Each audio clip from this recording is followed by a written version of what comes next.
What's good, everybody? This episode of the podcast is sponsored by DistroKid. They are the go-to for digital music distribution and the easiest way for musicians to get their music onto Spotify, iTunes, Amazon, TikTok, YouTube, and more. They offer unlimited uploads, and artists keep 100% of their earnings, getting your music onto platforms and into stores 10 to 20 times faster than any other distributor. They help with cover song clearance, automatic splits, and they offer all kinds of tools and templates to help you get the most visibility for your releases.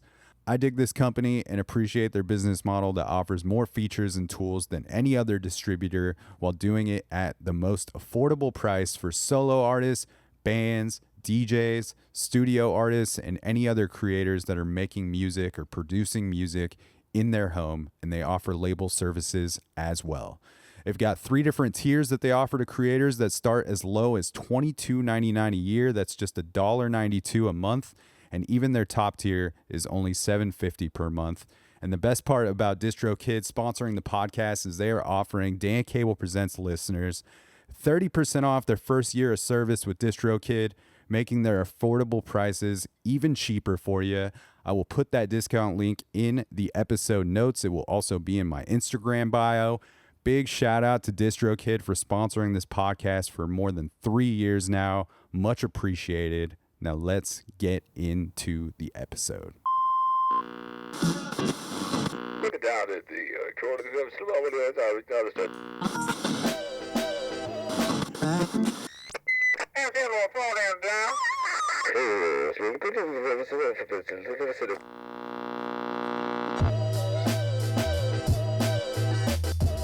What is happening, everybody? Welcome back to another episode of the Dan Cable Presents podcast. Thank you for tuning into the program. Once again, if this is your first time listening, thanks for checking out the show. You can find fresh episodes coming at you on Tuesdays. And if you want to help support this thing in a free way, you can do so by clicking subscribe on iTunes, clicking write a review, giving the podcast 5 stars if you feel like it is deserving of so.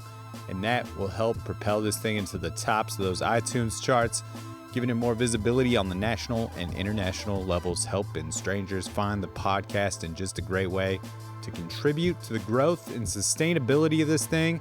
Appreciate the hell out of all the folks that have already taken the time to do so. If you're not listening on Apple, just hit like, follow, subscribe wherever you are listening from. If you're watching on YouTube, you can hit subscribe there. Check out some recent episodes. Tell a friend about the podcast.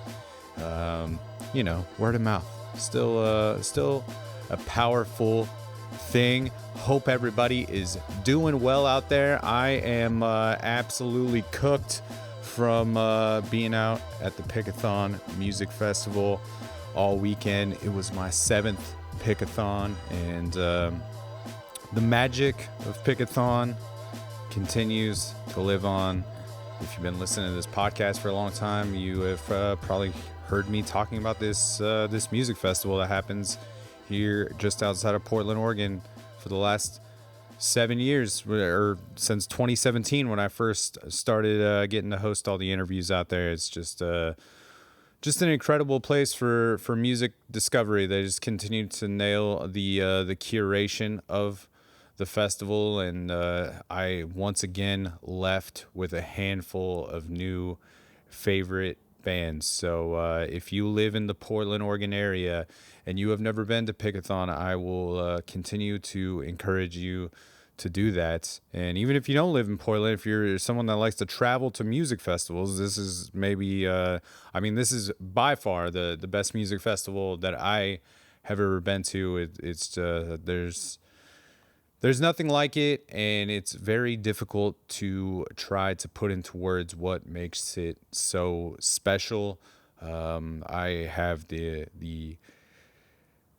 great. I'm very fortunate that I get to go out there and record a bunch of interviews for Pickathon with all of the artists with a bunch of the artists that play the festival every year, whether it's a live conversation that happens in front of an audience in the Lucky Barn, or things that I get to do on camera with the bands. But it also means that I get to expose some of my friends to the festival, and I get to bring them out with me, and it's just amazing time. Once again, hats off to Pickathon for just another incredible year, and it goes by in the blink of an eye. Somehow, it's Sunday or Monday after Pickathon again, and it's over, and I will be, waiting around until the calendar hits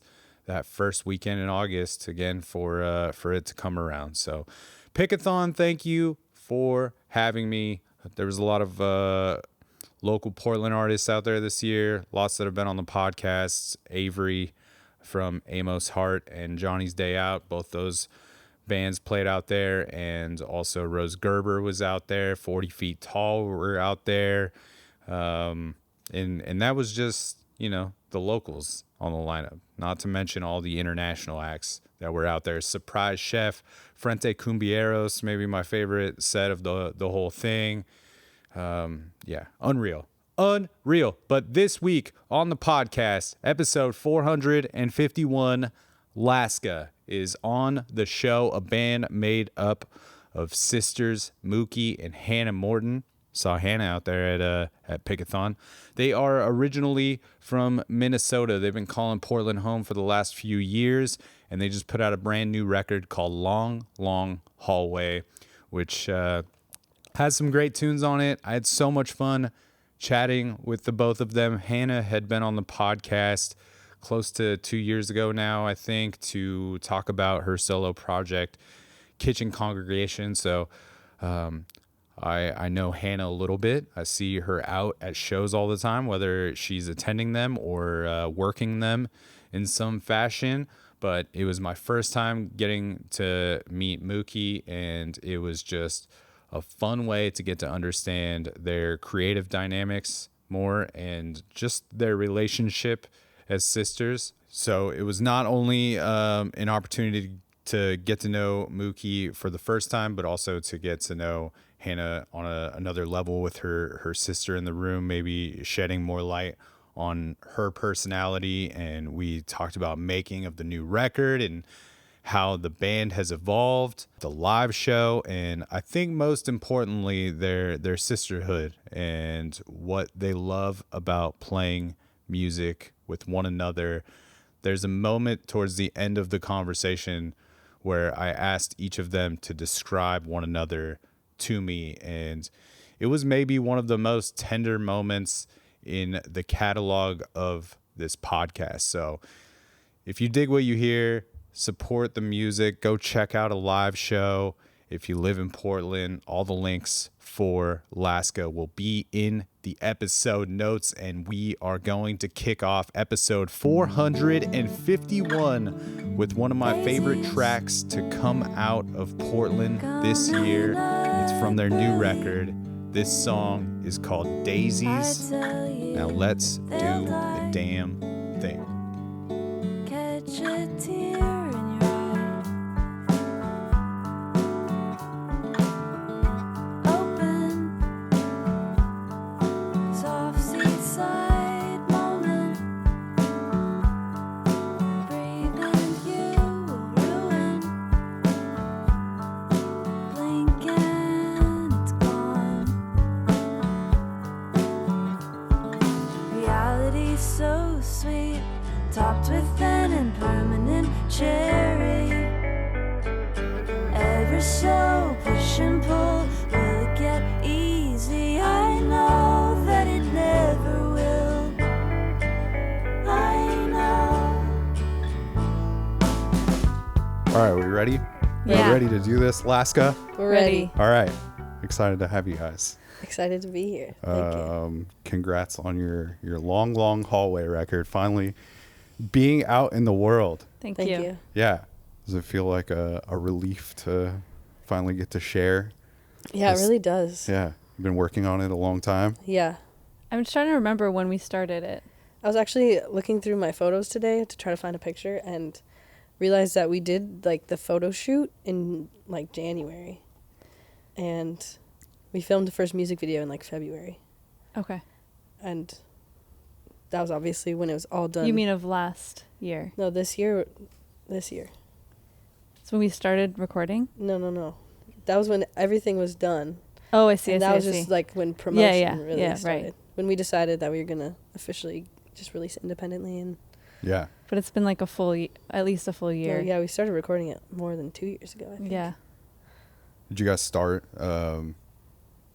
any of these songs back in Minnesota? Yeah. I mean, we recorded a lot of it in Wisconsin. Okay. Like, we started recording it when we went, like, back for Christmas 2 years ago, I think. Yeah, we kind of just every year that we go home for Christmas, we're just like, we have some new songs. Let's go to the studio, because the studio we record at is in Eau Claire, Wisconsin. So every time we go home for the holidays, we just record some songs, and then it just ended up being a full record after a while, because we went home in the summer a few times too and recorded a few songs then. You just have like a friend out in... Yeah, our friend Evan Middlesworth, he's produced all of the Laska stuff. Okay. And he was actually a friend of our high school history teacher. Yeah. And that's how we got connected with him. Yeah, we met him when we were in high school and recorded an EP under the Morton sisters, but I don't know why I'm sharing that, because it's really embarrassing to listen to it.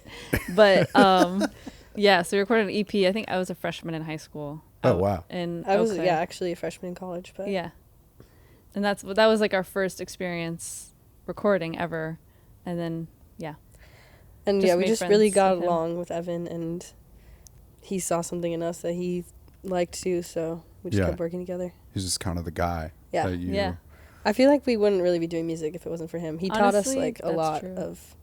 He taught us the ropes on like how to play shows and like... Yeah, like everything.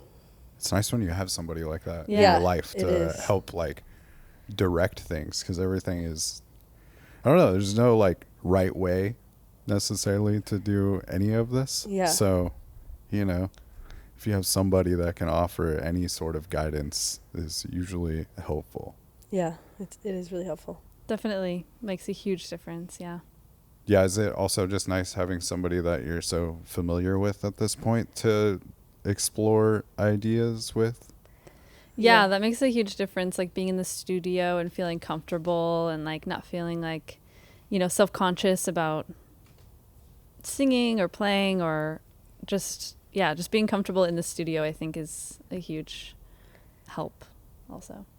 I was gonna say that it like feels like home there in the studio. And it's funny because the parts that weren't recorded in Eau Claire were recorded in my literal bedroom closet. And it's funny to think about how like being in the studio feels like the most comfortable, the most homey, the most like... Mm-hmm. More so than your literal home. Yeah. It's funny. Yeah, and it's like also nostalgic to be at the studio too, just because it's like we've spent so many years and so many different phases of our lives recording at that same place. Yeah. So every time I go back there, I just think about the last time I was there and like where I was at in my life, and it's really magical. Yeah. Does it also feel nice to like get to go somewhere that's not home to do that sort of thing? Like, do Yeah. you feel like that helps with like the creative energy to Yeah, I think travel somewhere? Yeah, it's more ritualistic of like, it's nice to be able to, have it be like a whole adventure and go home and see family too. It's just like, it brings up a lot of emotion. Yeah. Yeah, the album release show was killer. It was so much fun. You guys did such a good job of creating something that like felt pretty seamless for the most part. Like there weren't too many dead air moments, or like where you took much time Yeah. in between songs. That was something we were Thanks. really focusing on. Yeah. It's hard. It's like so hard to pull that off. I feel like to make a performance be seamless, and it took some effort for sure. Was that one of the first times that it felt that seamless, or like definitely. had you guys been kind of working on that at other shows? We had been practicing the set, and then we did like one show before where we played through the set. But there was actually one song we never played right until the release show. That's a good time to get it right. I mean, it was like it was just like one little part. We didn't end all together, but Yeah. we got it all together at the show. So What do you guys like about that kind of like seamless performance, either watching or participating in it? Good question. I think Go ahead. it kind of like, I don't know, it feels like it involves everyone whenever it like just keeps going. Mm-hmm. It's like nobody knows like if there's like a transition between songs. Some people are like, oh my gosh, am I clapping here? Or Yeah. like, it just like kind of brings everyone's attention into it more. Yeah. Yeah, there's no time to be like self-aware, I guess, if like there's something to focus on throughout the show or the performance. Yes, you get more, it's like watching a movie, you get more lost in it rather than like, even, the applause break is enough to look around and be like self-conscious and aware, like if you're in the audience. And same if you're on stage, it's nice to not have to talk into the microphone also. Yeah. I feel like, there is like that element of things where people, I think, just like feel pressure to talk in between songs if there is that dead air, and maybe not like, it's maybe not the thing they want to be doing, but they feel obligated to because they're up there. And Yeah, I actually don't mind dead air at shows. Like, I like people just doing whatever seems the most natural. yeah. But I think it definitely like does help create like some sort of world, Yeah. when there isn't as many breaks in the action. Yeah, You definitely. know, you really can like fall into it a little deeper, maybe. Yeah, keeps energy up and like keeps Totally. engagement up. Yeah, I think a good like balance of both is also cool. Like having it seamless and then also showing just like humanity and being like, I gotta tune my guitar now. Yeah. Because I have to. And both. Was that the first time you guys had visuals for a show? No, we've used those a few times. Okay. Yeah. You guys make those together? No, our friend Anthony made them. Yeah. That's Anthony cool. Clementi. Yeah. It's a nice, also like, I think especially for like headlining a show, I think it like helps things look like a, like a thought out performance that you're putting on. You have all these things going on. The visuals, I feel like, do make such a difference, and just to have another thing to kind of like enhance the energy and like just something else to focus on too. And yeah. And I feel like they're fun for us too because I never know what's going to be there when. So sometimes I turn around, I'm like, whoa, that's a weird little creature that I didn't know was there. I've never actually watched the full thing through. Okay. Yeah, me either. So there are times also that I look back and I'm like, I've never seen that. It's cool. It's a fun surprise. Are they supposed to go with like certain they're songs, just or it's just supposed yeah. to like run? Yeah. And do you guys like have any sort of creative like parameters or input that you give your friend to do this, or are you just like make something that feels we just good? like his art and we're like, just make anything. Yeah. That's awesome. I think the only thing was like have it say Laska at the beginning. And then What do you guys remember about playing music for the first time as kids together, or anything like, I don't know, maybe it's not the first memory if that's like hard, but yeah, what do you remember about playing music together? I remember having really bad stage fright mm-hmm. as a young kid, and still, but especially when we were younger. I also remember singing Miley Cyrus' song a cappella and starting it in too low of a key. And that was like it was like a nightmare, But it's like how many people were watching? Maybe like 10. Yeah. We were at like a college. We were at the Eau Claire College campus, I think. So it's like, those moments feel so bad. I'm like, oh, I messed it up. But it's like, in reality, it's like, doesn't matter. But I remember that. I remember doing a lot of cover a cappella songs and getting all dressed up and feeling like excited to go to the show. Yeah. I remember feeling excited about it too. Yeah. I think, was that our first show? At UWEC? Yeah. Maybe. I feel like it was our first show, and it was like in the center of like the outdoor part of the campus. So it's kind of like a cool first show, to be honest, because there's just like students all walking around and stuff. And yes, we sang some songs a cappella, which is crazy to look back on. Yeah, and I think we had like I had like an acoustic guitar, and you had a mandolin maybe, and then our other sister had a banjo maybe, and yeah, it was violin. Yeah, true. What about like even in the house? Like, is there like a time that you don't remember playing music together, or does it like feel like something that you have just been doing since you were very small children? Yeah, we've always been doing it. I mean, we started playing violin when we were each of us probably started when we were what, like 7 or younger? I was 5, and you were probably a little younger when you started. I have a really specific memory actually at violin lessons, and it was either you or Bex were playing with the teacher, and I was laying on the couch, and I was like pretending to be asleep, and one of you came over and like did the arm test thing where you like pull up the arm and then you drop it and to see if they're awake. That sounds like something I would do. And then that's all I remember. Oh wow. Yeah. But I was probably like 5 Nice. years old, because I don't think I had even started playing violin yet. This is something you guys like gravitated towards doing on your own as kids? No. It was definitely our mom who was like, "You're gonna play violin now." It's like, you guys are gonna play music together. Yeah. Yeah, she's like, you're all gonna play the same instrument. Yeah, and she's like, "Your sisters are your best friends, and they have to be your best friends for life." So it's definitely like, yeah. And Whenever we would argue, it was like, your sisters are your best friends. I'm like, not right now. doesn't feel like it. Yeah. Did you guys get along as kids? I feel like we did, but we also fought. Like, Yeah. Yeah. That's how it goes. I think it's like a house of 4 girls. It's just like, it's gonna be some shit. we were homeschooled for a while too, so it's like, We've never had space from Yeah. each other, so it was just constantly like 4 girls in the house, and it was just like, we definitely fought, but we always figured it out. Yeah. Yeah. But you guys kind of had to be your school friends as Yeah, well as sisters. exactly. Yeah. We played outside a lot. Yeah, we did. I feel like you also like were my teacher a lot of the time too, Mhm. for school stuff.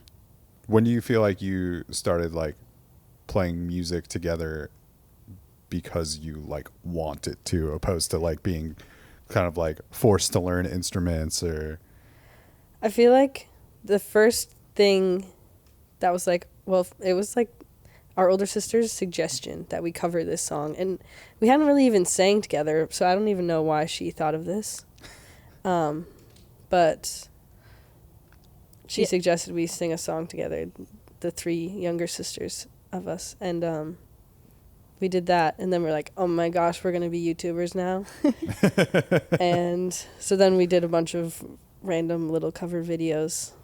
Yeah, I think the first video that Meredith suggested, who is her older sister, was "Call Your Girlfriend" by Robin.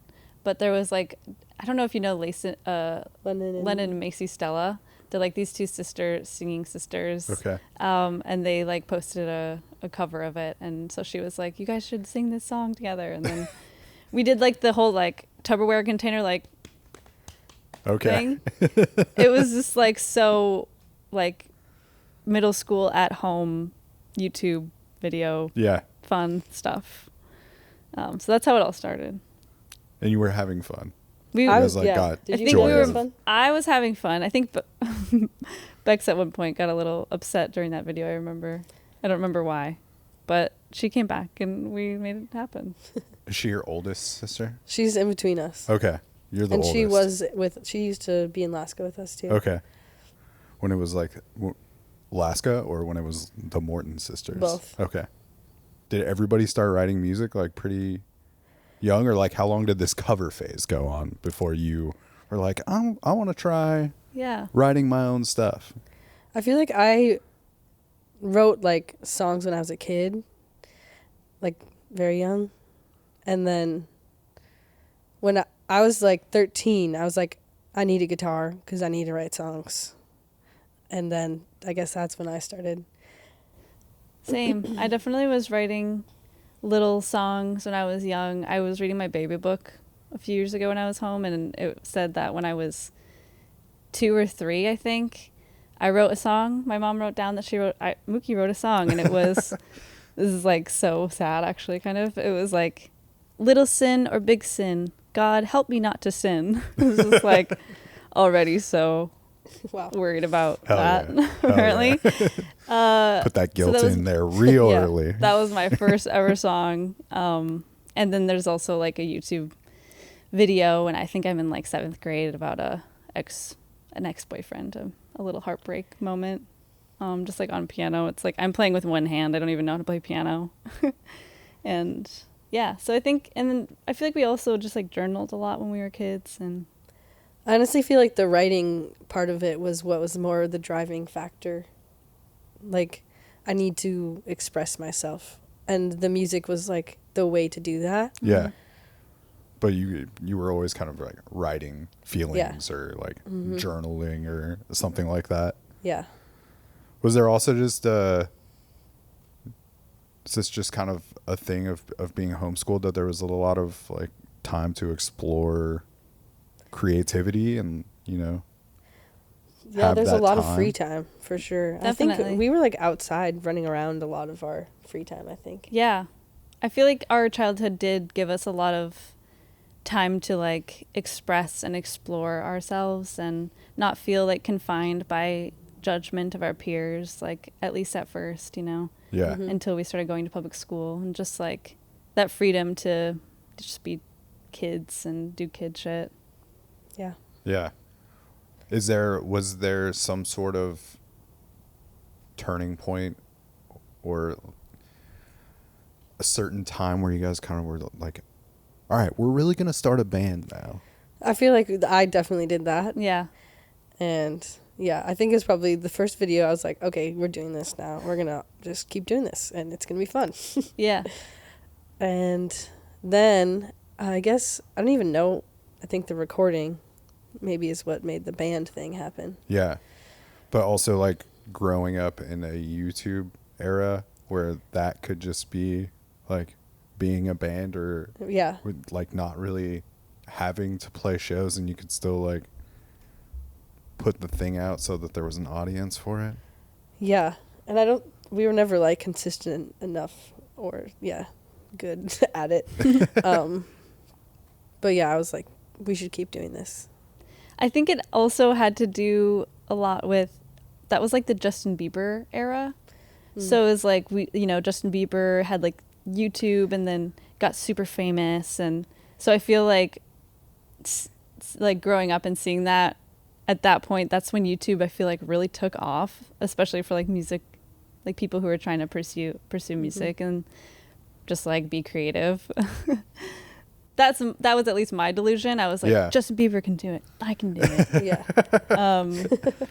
Did you guys have a lot of similar music interests as far as what you were listening to and gravitated towards? Like to each other. Yeah. Or just, you know, did you listen to a lot of the same music and enjoy it, or was there like, I don't like I what feel like Hannah we liked the likes? same kind of We're things. Pretty but open yeah. about music tastes. Yeah. I feel like we kind of had basic music taste when we were I kids. definitely listened to like One Direction, Justin Bieber, like all of the stuff that All the everyone. pop stuff. Yeah, Yeah. exactly. Yeah, absolutely. And then, but I feel like our oldest sister Meredith had some influence too. Like she listened to like Weezer and Reliant K and I don't know, some other just like still like pop, but a little bit more, I don't know, indie Rock stuff. rock. Yeah. Yeah. What else? What other music do we listen to? I listened to a lot of Nora Jones, like once I good. got a little older, Okay. Nice. and the Beatles. I was obsessed with Hilary Duff, personally. Gotta be. That's the thing. I feel like we didn't really like. I feel like a lot of people who play music grew up listening to good music, but I don't know if we necessarily Yeah. did. I don't know. I Yeah. don't know if that's true. No. Yeah, I feel like, Okay. I don't know, as a kid, you know, you're just going to get exposed to pop Yeah. music in some way, Yeah. you know, Totally. unless you have like some cool older person turning you on to stuff. Yeah. you Which know? okay, Fiona Apple and Regina Spektor, I feel like those are two that we listened to as kids. so- Totally. I think Meredith had a big Yeah. impact on our music taste. And then also, Evan, Evan showed me Elliott Smith and Leonard Cohen, and then so I think those were also influences. I think it's good to have both, you know? It's good to get exposed to like mainstream pop music and some more obscure stuff. Like, I don't know, that must have like informed your sound over the years where like, or even now listening to like new record, like there definitely feels like it's this balance of like pop sensibilities with some stuff that's like not so on the nose or like has like some obscure feel to like the guitar parts or what's happening musically or how the vocals are inserted and things like that. Yeah. Does that feel accurate? Yeah, definitely. Yeah, for sure. There's definitely some like some melodies and lines that are very pop forward, and then some other stuff too.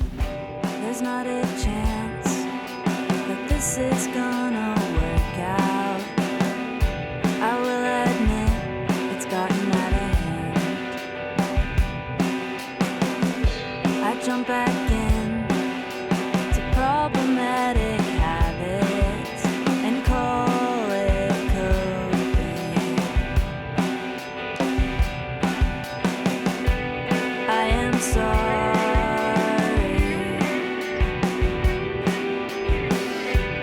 I don't know any better. What is I your am sorry. relationship with each other like now versus being kids? It's a good question. I feel like it's ever evolving. I feel like lately we've been doing a really good job of like being really present with each other and like showing up for each other. And like making each other food whenever we get together. Like, it's like little things that you forget to do with someone that you've known your whole life. It can be really easy to just like fall into bad habits when you like know someone so well and so like when you're so comfortable. I think that is true with anyone who has siblings. Like, it's just really easy to have whatever you're feeling just show up, and there's no filter, so that can sometimes be like tricky. But I feel like you said, we do a really good job talking and communicating and figuring out how to, if for some reason there's some sort of like difficult emotion present, we just really work on like understanding each other and where we're coming from. I mean, I feel like anyone who hears that I'm in a band with my sibling, I feel like there's like two reactions. It's like, oh, that must be really fun. And there's, oh, I could never do that with my sibling. Yeah. And I think that's just like, I think that makes sense. Yeah, both sides can be there sometimes. Yeah, totally. Do you feel like that also helps the relationship, having the creative endeavor Yeah, I that think you've like so. been doing for absolutely. You've been doing it for a long time together. Yeah. We have to work through whatever. Like, Yeah. it's just, and I think that's like such a special opportunity to have, like, for anyone in their life, is just like a relationship where you have to work through it no matter what. You just have to understand, and you have to like ask questions and get through whatever like difficult emotion comes up. And I just think that's really special, and definitely being creative helps with that. Yeah. Do you feel like because you are siblings that it has broken down some of the creative boundaries? Like, do you feel like you guys can be more honest with one another in creating music because you are sisters? Definitely. I think sometimes I have to like reel back my opinions because it's like I could easily be like, this is how I think everything should go. But I have to remember that Mookie has an opinion also, and mine isn't necessarily right all the time. Yeah. And that's like been something that I've struggled with, because I'm just like, I'm very much like, I'm just going to do this. Yeah. And I have to like take a step back and not be fully honest and like be like, you take the lead on this. Yeah. We're definitely like, you're very type A and I'm very type B, which can get difficult, I think, because if you are a certain way or you're used to being a certain way, it's easy to just fall into that habit of just being that way forever. And I think what's been really like a helpful challenge for me in my growth in this band is to like develop type A qualities and learn how to pursue that aspect of myself more. Or and, like embrace a little structure. Yeah, embrace structure and yeah, organization. And it's hard though for me, really hard. But And you're the organized one? Uh-huh. But I feel like we also balance each other out. I've said a few times this year while we've been like working on this album that Mookie's the dreamer and I'm the doer, and I think that it's a good balance. I definitely have the way easier like side of the like just dreaming over there. I will admit that is so unfair to like be able to be the dreamer side of it. It's like, but sometimes I'm like so caught up in like I have to do this, do this, do this, do this. Like if I don't do all of this stuff, the world's gonna end. And then Mookie's like, maybe you should just like have some positive thinking about it. And I'm like, and at first I'm like, that is so frustrating for you to say right now. But also I'm like, okay, actually that's a good idea, because for my own mental health, I can't just do myself into infinity. Yeah. I'm like, what if you just like sat back and wondered and just pictured it working out for a second, and you're like, how do you think all the things have worked out in the past? It's because I did them. And I'm like, oh, maybe. What do you guys love about playing music with each other? I feel like I love when we're on stage and like we both look at each other and we're just, I feel like we have some telepathy sometimes, and it's pretty easy when we're just looking at each other on stage because we're both like, we're doing good, this is fun, I love it. And those are like some of my favorite moments, just looking at each other when we're in the middle of songs. Yeah, definitely. I picture the same exact thing of just like being on stage and being able to communicate with each other without saying anything. Like at the release show, the encore song, I totally messed it up because I just was nervous, I think. And Hannah just like completely covered for me somehow at the end and just like made the song turn into having a outro, even though it wasn't supposed to. And I don't think anyone who didn't know the song would even really have noticed that much.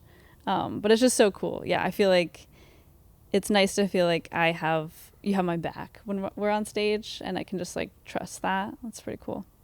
What are like the creative dynamics between you two when you're making music for a record, or if you're just like writing a song? Like how does that usually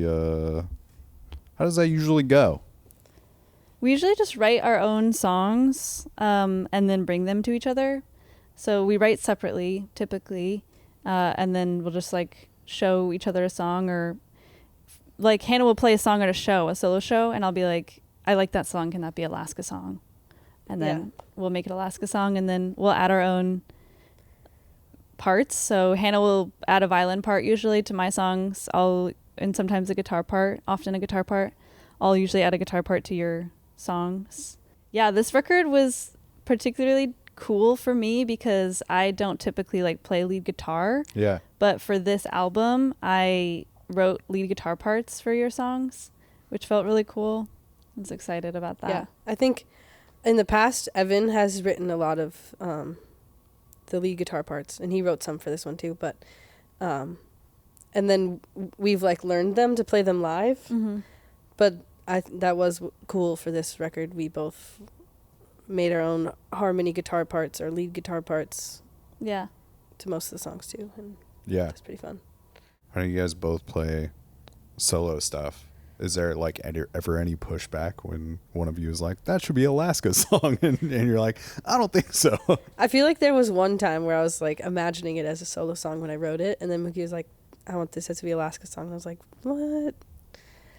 But I feel like our solo projects are kind of just, they're more like whatever is an Alaska song automatically becomes a solo project song. Yeah. Yeah. I feel like I'm usually pretty open to having my songs be Laska songs, because then I'm like, there's a way more likely chance that they're going to actually get recorded and like maybe listened to. So I'm usually open to it. Yeah. Do you feel like it's nice that you both have the solo outlet as well when needed? Yeah, I think it's fun. I started doing that. Well, I guess I started doing my solo thing because Mookie and Bex had moved to LA, and I was still in Minneapolis at this time. So I was like, I guess I gotta do the solo thing. But then I also it was like a new challenge because it was way more scary to play by myself. And I think that's kind of nice to have that extra challenge too. Yeah. I think playing solo helped me develop my stage presence a lot, even though my stage presence is still just like saying 2 words. But it helped me work on my stage fright because it is way scarier, for sure. Yeah. Yeah. And then when you get up there together, it feels a little more comforting that there's like something other than you to be the center of attention. Exactly. Definitely. It's a little bit to hide behind. What was making, like, take me through the process of like making the record and like ups and downs and all the stuff that went into making this thing happen. I feel like it's, first of all, started off, we're like, we're going to record 4 songs. And then we just kept adding songs. And also, I think the first time that we went to the studio since like living in Portland, we didn't get everything recorded that we had wanted to. So Evan was like, well, you've recorded it at your house before. You can do vocals like that. Yeah. Yeah, he just like gave us a mic Yeah. to bring home and then record whatever we didn't get to in your closet, which I was really nervous about. I was like, I don't know if we can do this, but we did. We pulled it off, I feel like. I don't even remember which songs we recorded in the closet and which ones we recorded. I only remember recording Nausea in the closet because I had to scream the end of that song, and I remember Meg was home, our roommate at the time, and I was like, oh my God, this is probably so annoying because I'm just like yelling over and over again. But we went home for Christmas, recorded like 4 songs. We were going to do just an EP, but then we kept writing songs. And then we were like, I feel like all these songs that we're writing would work really well on the record or like with these other songs. We added 2 songs at the very last minute. Yeah, it was going to be an 8-song album, and then we added the last 2. Yeah, the last 2 songs. Because those were like more recently written also. Uh-huh. But they just fit so well with the energy of all the other songs and like the topics of the songs. Is that something that you guys talk about when you're putting together a collection of tunes? Like, since you are both writing things, like, do you feel like it naturally just kind of happens that things make sense together? Or is there some like discussion of like, well, these 4 songs of mine are about this topic and you have these songs that are like somewhat in that realm of things? I think it helps that we grew up in the same household and just like have a lot of the same experiences when it comes to like processing our own personal healing and emotions and dealing with relationships, because we end up writing kind of similar things just because of that reason. And listening to the record, that's kind of what I noticed is like, wow, we're kind of talking about the same thing. Yeah, I feel like we have a few songs that are like kind of mirrors to each other, where at least like in context, we're writing the same thing but just in different ways. It's kind of crazy how I feel like when we make art, we don't really plan that much about albums specifically. We kind of just like write, and then whatever songs we've written, we put them together, and then we kind of like try to find the through line afterwards almost. Yeah. And then there usually is one, just like coincidentally. We also made a joint playlist whenever we started recording this album of songs that we thought would be like good inspiration, and we even like pulled some specific things from certain songs and we're like, we want to try to do this. Yeah.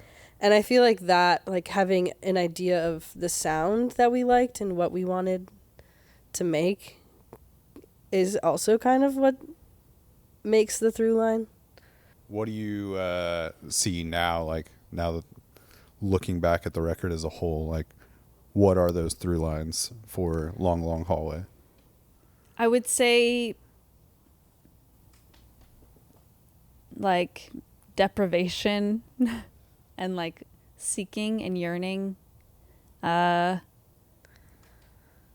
to change, like curiosity and like reflection on the world. I think the title itself, it was thinking that there's like at least a little bit of longing in every song, and that's how Long Long Hallway came out. But yeah, we've also like said that the title is kind of like if you imagine walking down a long hallway and there's doors on each side, like maybe like the songs I write are on one side of doors and then Mookie's songs are on the other side, so it's like they're all in the same hallway but they're behind different doors. I've been dying, trying to figure it out. Missing dreams of people I have never met. Has anyone ever dreamt of me and wish they never left? I've got permanent bruises from the way nobody chooses me.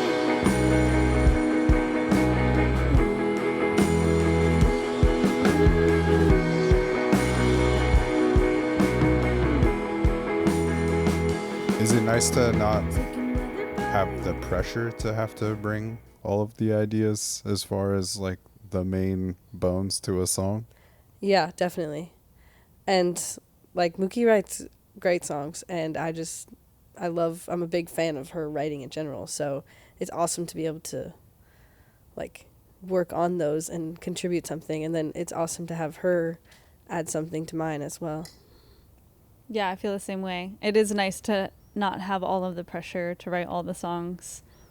And I think it's also just like, I can't imagine doing that with anybody else. Like, I can't imagine trying to write an album with someone that is, you know, like a friend or like just like somebody else, because Yeah. I think just like that we're siblings and we know each other so well and we have similar experiences, at least like relatively, that it just makes it easier because I think, yeah, we just understand each other on a different level. Yeah.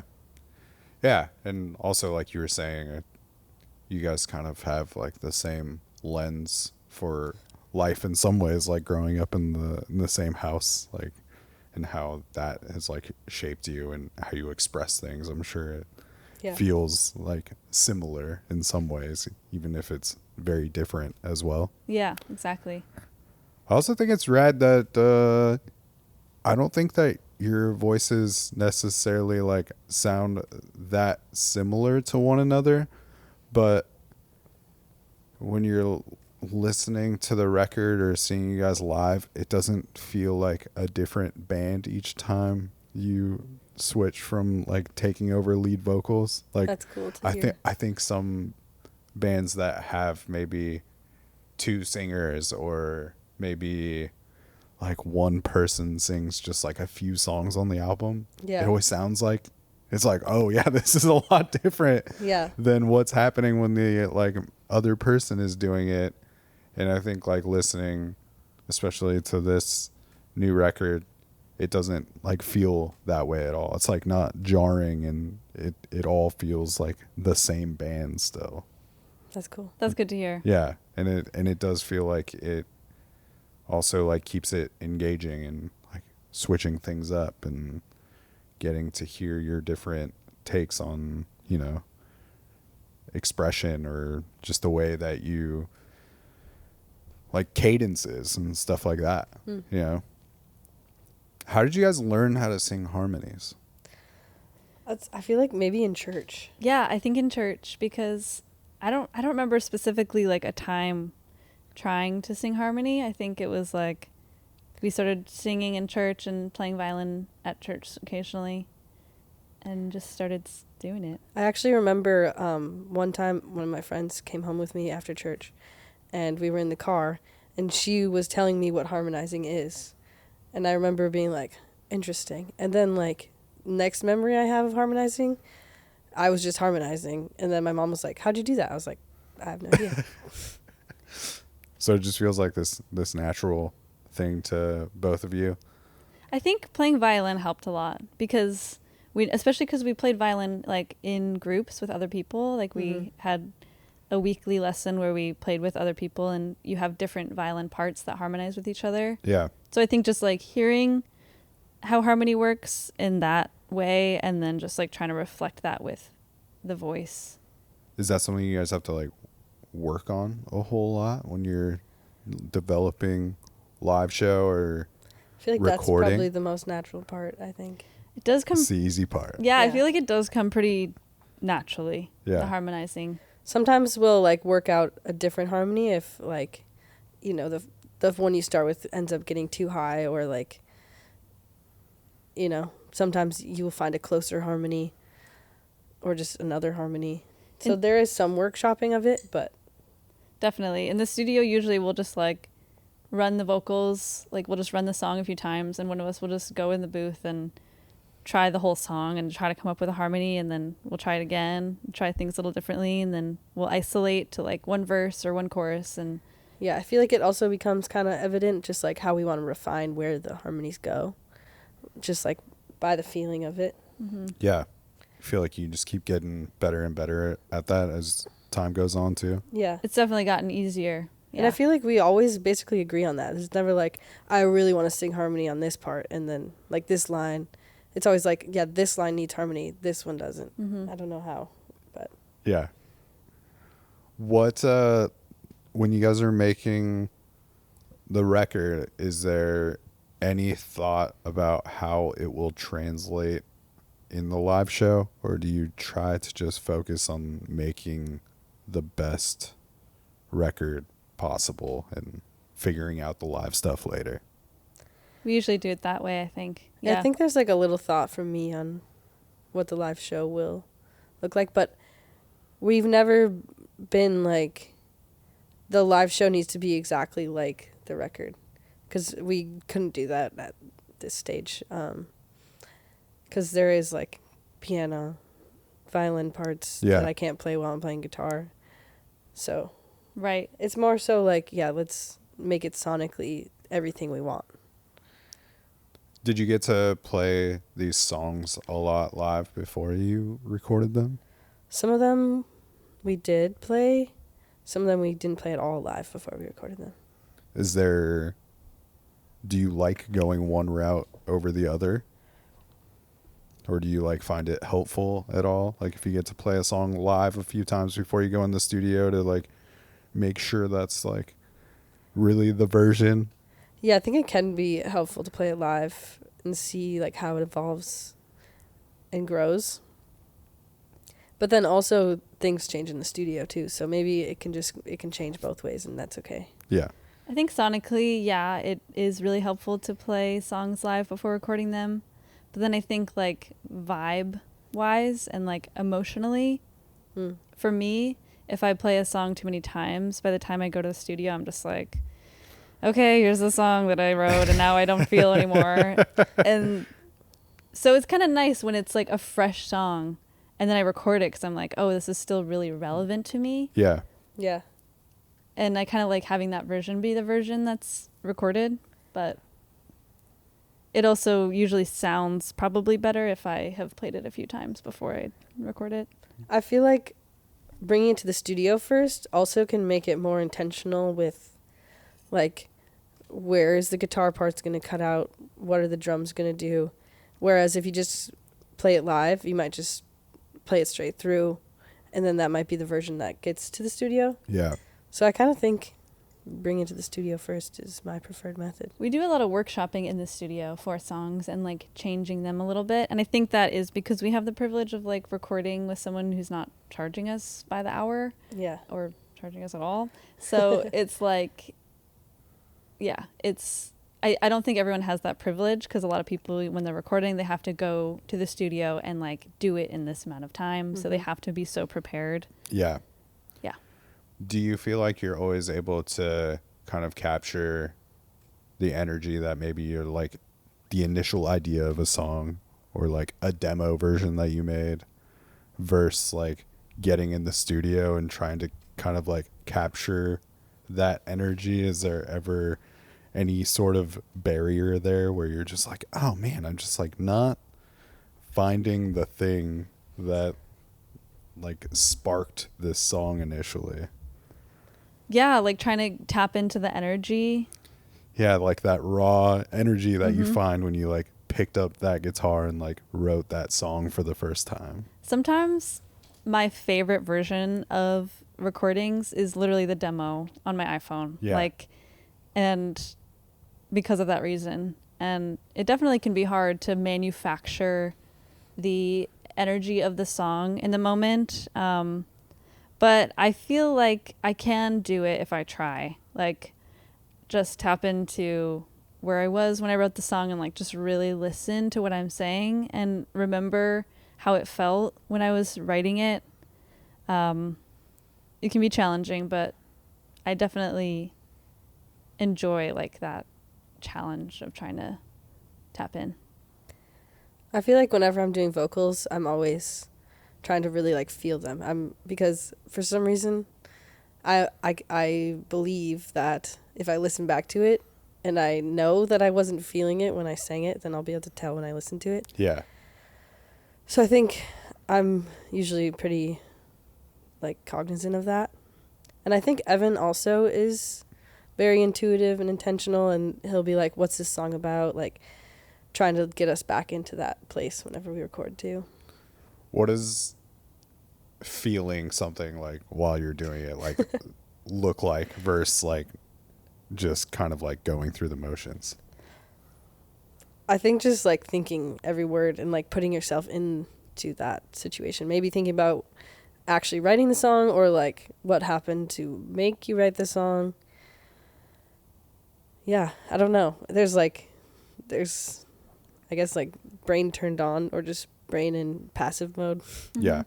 Yeah, I feel like it's a matter of attention. And like for me it's like kind of visceral. Like if I'm playing a song that if I'm singing a song and I'm in tune with what I'm saying, it's like a heart space kind of feeling. Yeah. Rather than like just like an absent kind of feeling. Yeah. Do each of you always feel like you're writing songs from your own perspective, or do you like to like take on the role of a character to try to work through emotions? I definitely often write from my own perspective, but I also often write from versions of me that don't show up very often, or versions of myself that are like really suppressed or that just were a part of my life. Like some of the songs on the record, I'm like, oh, this is just like the middle school me. Like this is like the me that was like, you know, felt like an outcast in middle school and felt lonely, and like I don't feel that way anymore really, but there is that little part of me that needed to still express how it felt and exist and be accepted. Yeah. So That's really sweet. Which version of you is Daisy's? That's pretty modern. That's pretty Okay. now. All right. I feel like different aspects of it. It's hard because I did write that song like about my now partner. So I'm like, that song is still relevant. Cute love song. Yeah. But It's a banger. there are like certain lyrics in it and like the tone of the song that is kind of like emo vibes. Yeah. Or just like, you know, maybe more middle school. It's a little bit of both is my answer. Yeah. Both younger middle school me and me now. I love that song. Thanks. Yeah, it's so good. It's just kind of like interesting how the hook and everything like works in it to like make it this pop song. Because I don't know, I think it goes back to what we were talking about as far as like having both influences of like maybe things that are a little more obscure and the pop lens for things. Totally. Yeah, just yeah, it's easy to get that like trapped in your head, which I think is a good sign. Yeah. Yeah, nice. Hannah, you should talk about 10 and 2. Tell me about 10 and 2, Hannah.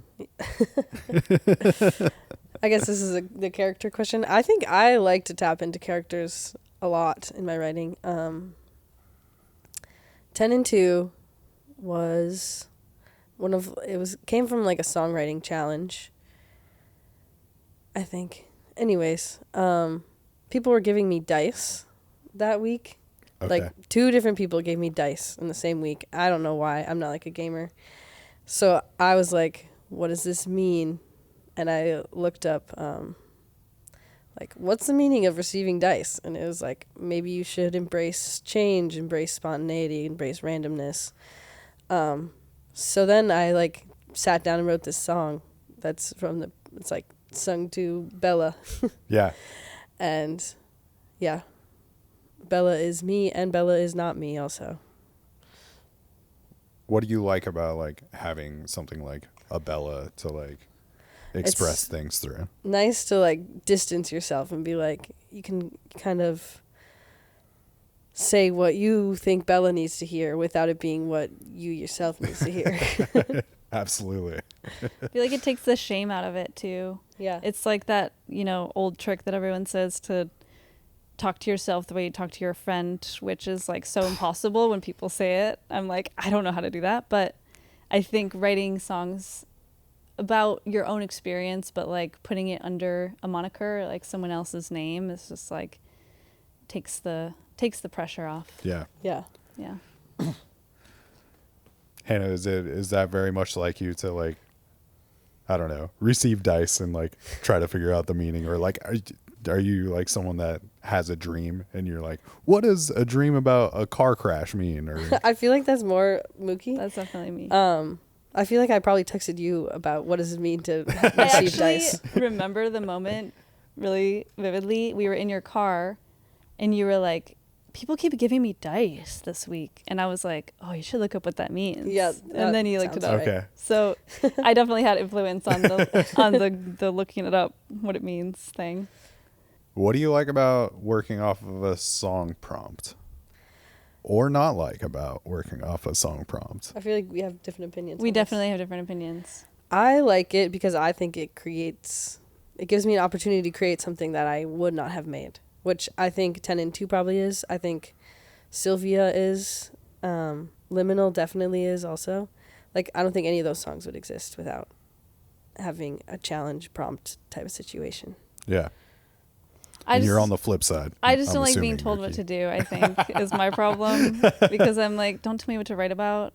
But actually, it is helpful. I will agree. Because Put You in My Mirror was written from a prompt. That's right, I don't I even forgot remember about what that. the prompt was. But so it helps. It's nice to like challenge myself to write about something different. Yeah.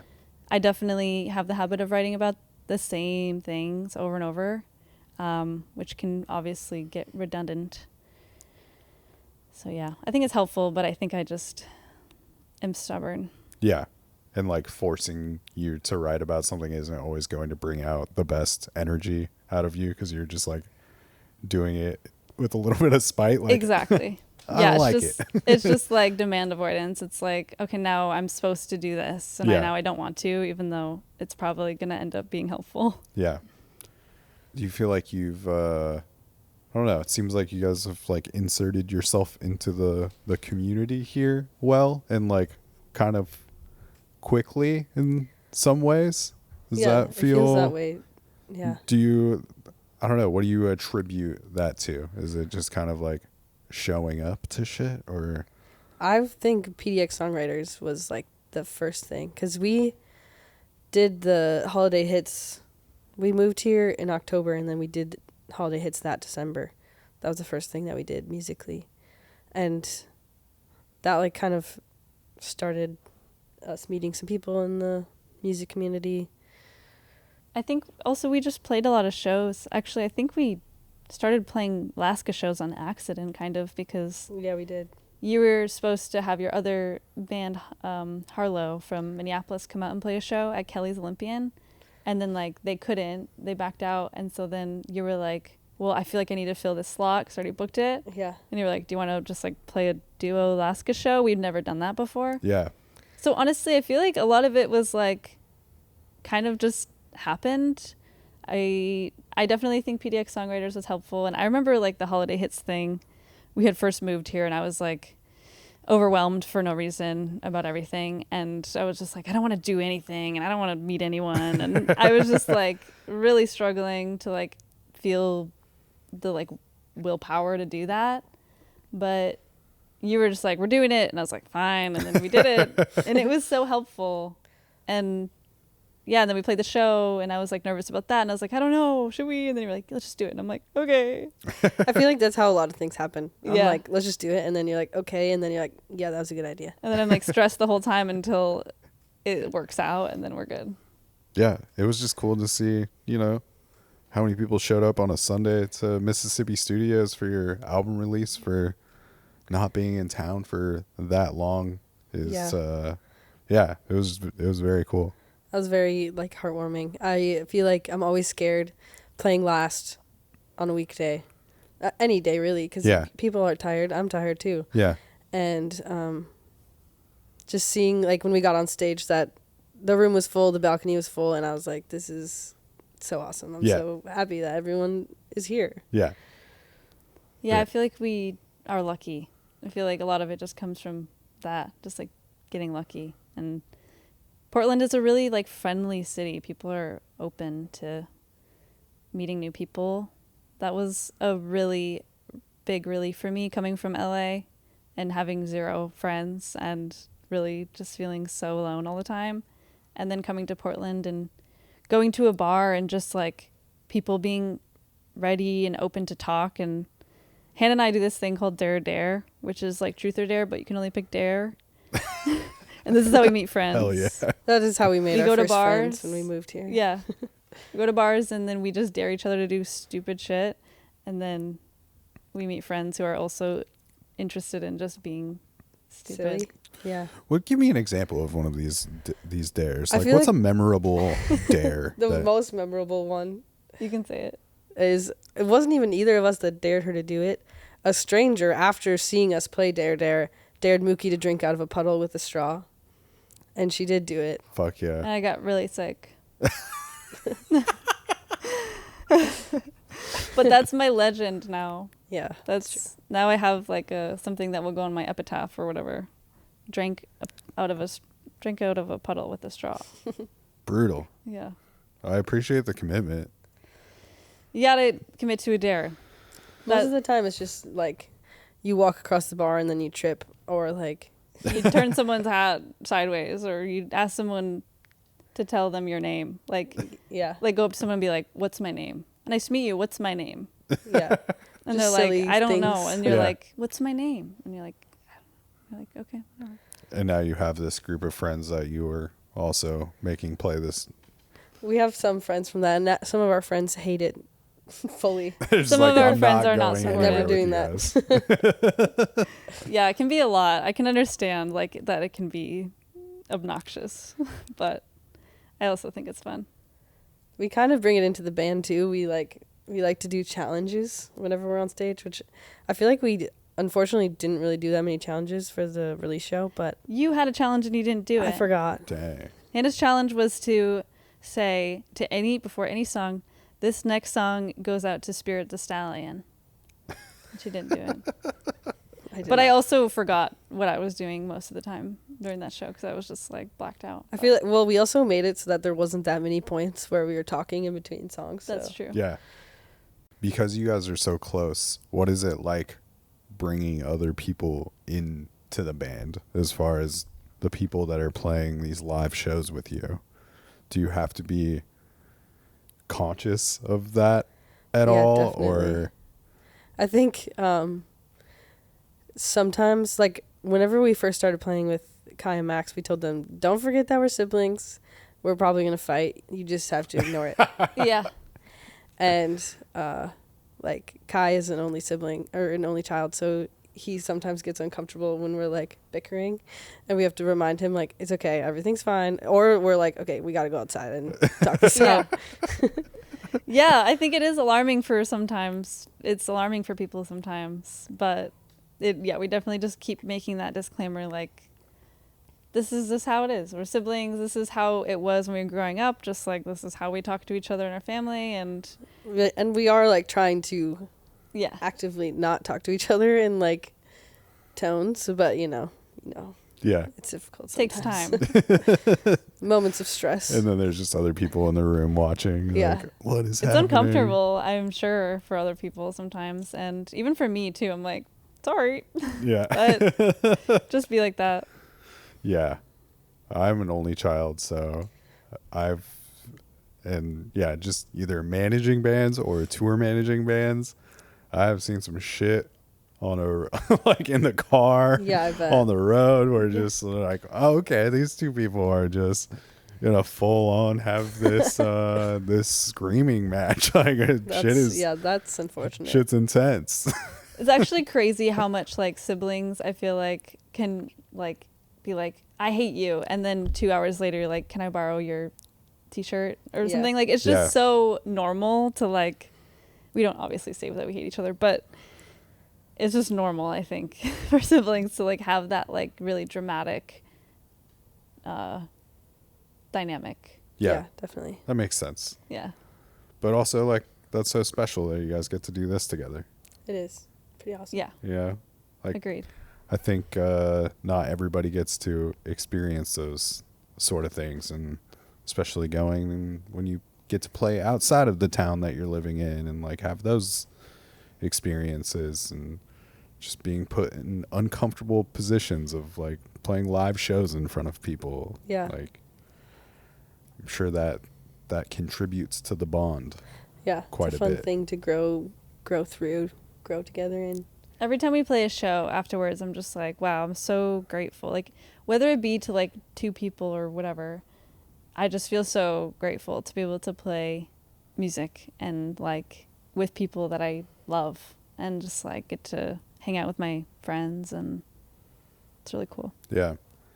Is there something that you feel like you accomplished making this record that you haven't on past recordings, or was there stuff about previous recordings that kind of informed the way that you wanted to go about making this one? I feel like this one maybe does have a little bit more of a through line than other records have, just like in content and energy. I don't know if that's true. That's just kind of like what I feel, but I don't even know if that was intentional or if it just happened. I also feel like we were just like more discerning about the songs we chose in this record than we have been in the past. In the past, we've kind of just been like, whatever songs we have, we're going to record them and release them. Like, we used to release every song we wrote. And now, well, not every one, but most of them. And now I think we're a little bit more discerning of like, maybe these two songs are the same enough to, we can just use one. Mm-hmm.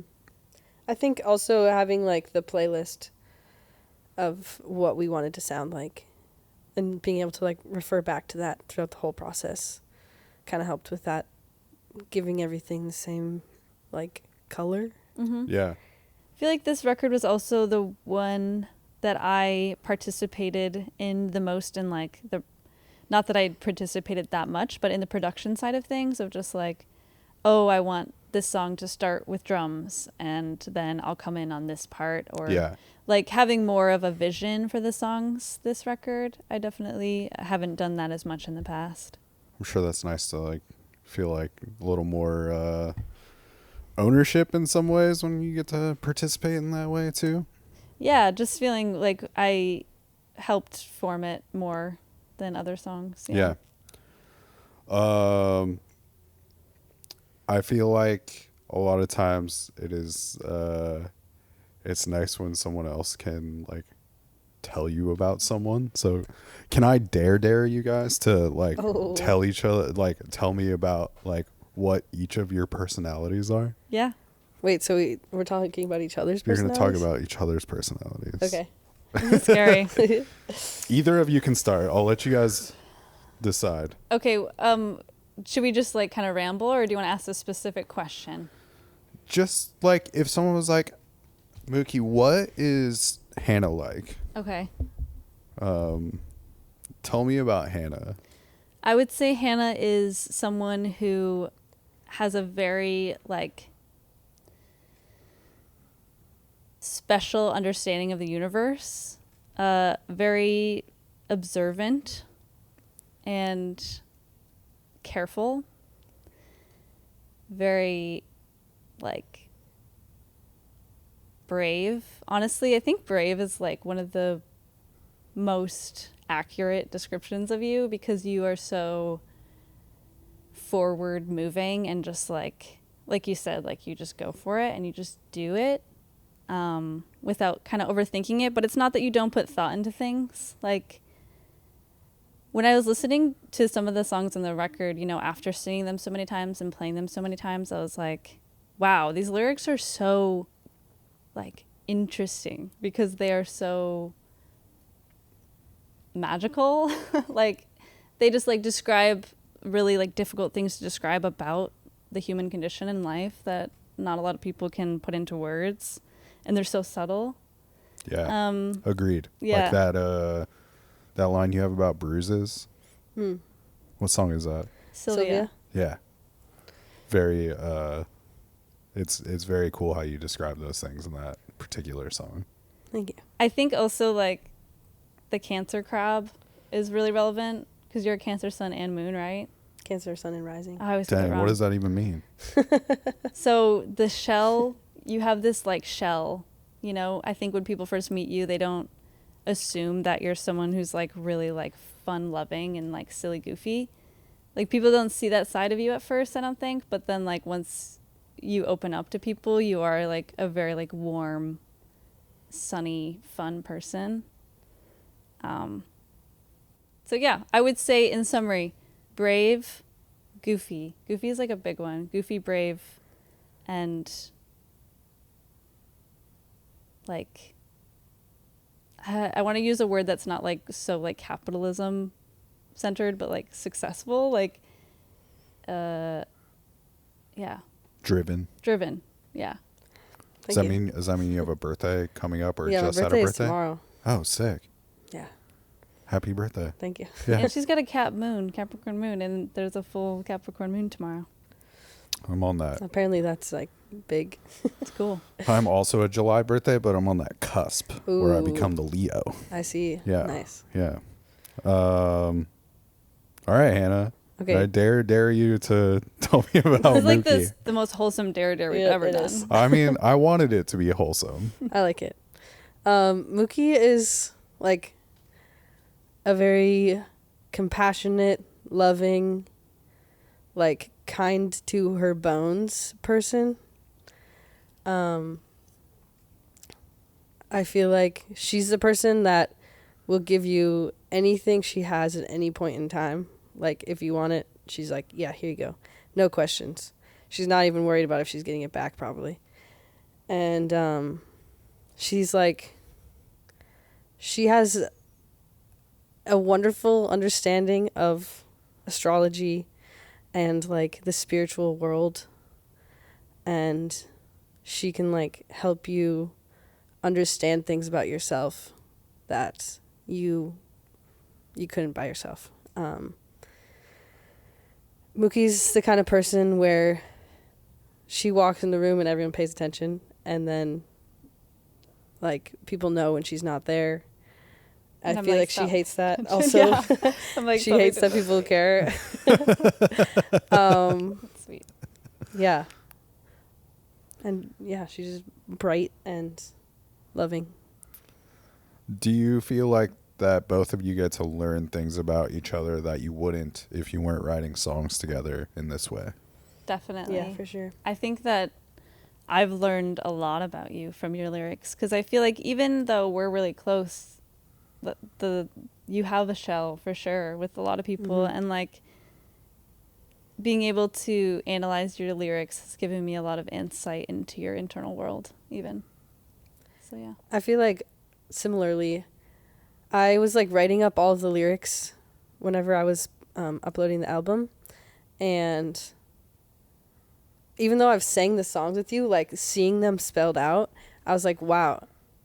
It's just like, yeah, it's like, this is my sister and also someone that I know very well, but this is like very insightful. And I was also noticing how mature it sounded. And like, as you being my little sister, I was like, this is my little sister being so mature in lyrics. That's pretty awesome. Yeah. It's very cool that you get to like have that,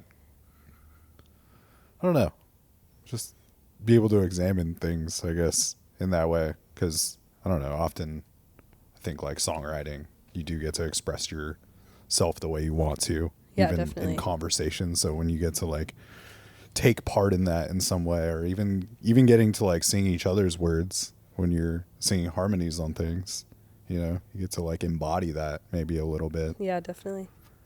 Very much so.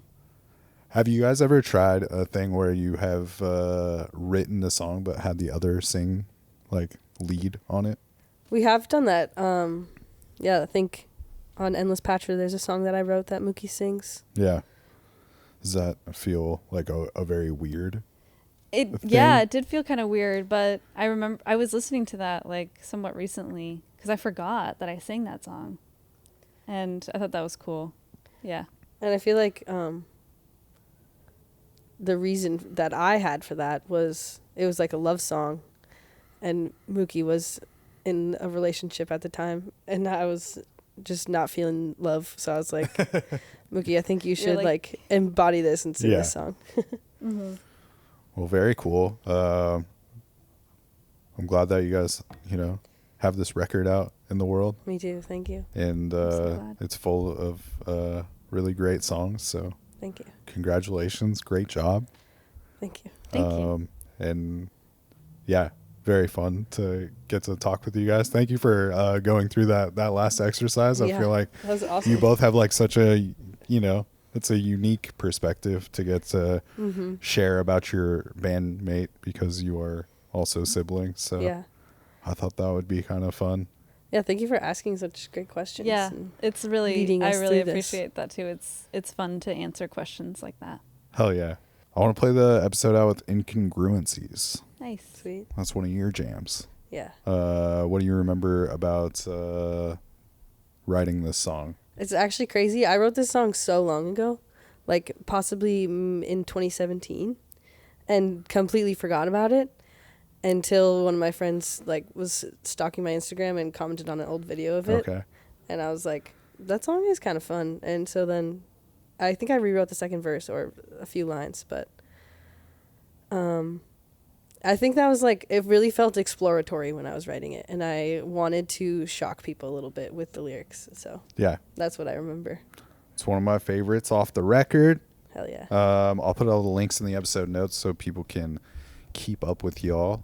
And we end every episode of the podcast with the guest saying the tagline for the show, which is "It's a program," and it means nothing. It's just the way that my grandfather says the word program. He always says program about Nice. anything. He's like, "Oh, tell me about the school program that you're doing," or it's just like, it's funny. It's very funny because I can ask him to say, be like, "Grandpa, say program," and he says program. he does not realize that he says it that way. But so if we can get the Laska, it's a program. Maybe you guys can do it together, or if you each feel like you need your own take at it, that's also fine. I don't want to like confine you guys. You can do it however you would like to. It's the one time I'll ask you to look into that camera sitting okay. on the desk. We can do There. it together. Yeah, let's do it together. Ready? 3, 2, 1. It's a program. They nailed it, everybody. That's Laska. All the links will be in the episode notes. We're playing it out with Incongruencies off the new Laska record, Long, Long Hallway. It is available wherever you listen to music, and there are vinyl copies as well. Yep, on Bandcamp available. Get one. Get one now. Laska, everybody. All right, that's Jelly Jams, and we will catch you on the flip side, Portland, or wherever you are listening from. Cool. Thank you. Yay. Thank you. Simplest memories bring me right back, and I'll get stuck for hours under my own mind's attack.